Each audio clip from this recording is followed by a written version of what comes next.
Hey guys, hey, I wanted to talk to you guys a little bit about the idea of scaling. Over the past week and a half or so, a lot of the questions have come up about scaling the weights or scaling the box jump, scaling the wall balls, or just the exercises in general in regards to the Fight Gone Bad workout.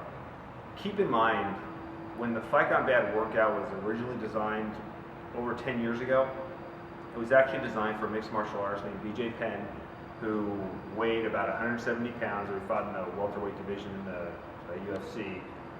And the weights and the exercises were geared around creating the feeling of actually being in a mixed martial arts fight for 5 minutes. That's why we have the 5 different exercises.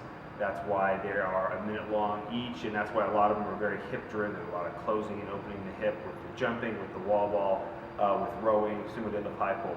The idea of mixing up the workouts or mixing up the exercises was just an idea of once you fatigue in one, you can immediately transition to another one and keep moving. Okay? There was no actual science per se behind why the weight's 75 pounds for men and 55 pounds for women. There's no science per se why the wall ball's 20 pounds for men and 14 pounds for women. To be quite honest, back then there weren't very many medicine balls over 20 pounds. In fact, you had to specially order them over 20 pounds, and 20 was the heaviest you can get. 75 pounds felt about right.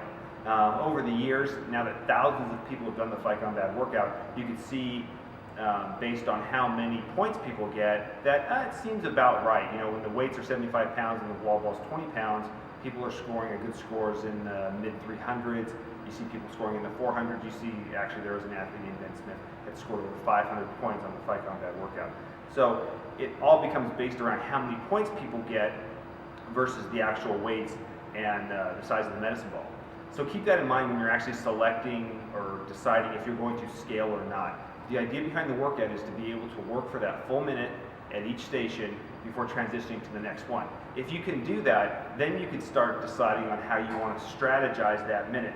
A lot of times the workouts turn into more about how many points you can get versus the idea of actually working for a full 5 minutes. You'll see people working for maybe 45 seconds on the box jump, and they'll have a number in their head that they want to get. They'll get that number, then they'll rest for the 15 seconds, and during that time they'll be transitioning to the push press and give themselves a little bit of rest before they start. Now, strategically, that's a good idea if you're trying to maximize your points, but theoretically, for the purposes of the workout, that's not how it was actually designed. I'm not saying it's right or wrong either way, because since this is a competition, we're doing a baseline and a final, you're actually going to want to maximize how many points you can actually get.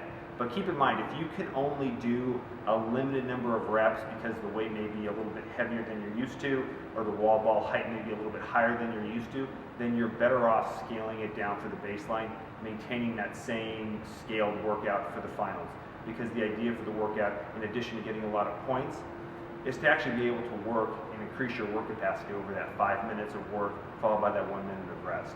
Okay? So if you actually have any questions this week, and even next week when we start going through the baseline workouts on how you may want to scale, or some ideas or thoughts on scaling the exercises and how to actually scale those, maybe which weights to choose, the range of motions to use, or even yourself, come in here, pick some weights, play around with it a little bit, and figure out what's best for you.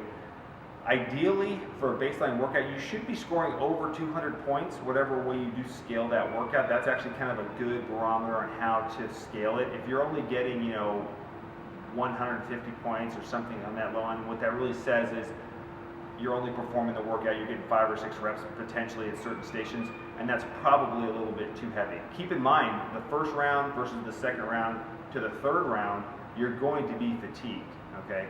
So that in turn should sort of signal in your mind how you scale it as well. You're gonna be getting tired. So think about that if you could rep out something in the first round, chances are you may not be able to do quite as well by the second and third rounds, and that should sort of come into mind when you scale as well. That first round is gonna be a lot easier, and the workout progresses is gonna get increasingly difficult. Okay, so if you guys have any questions this week or next week regarding how to scale or what to scale, hit up me, or you can actually hit up Scott Cole.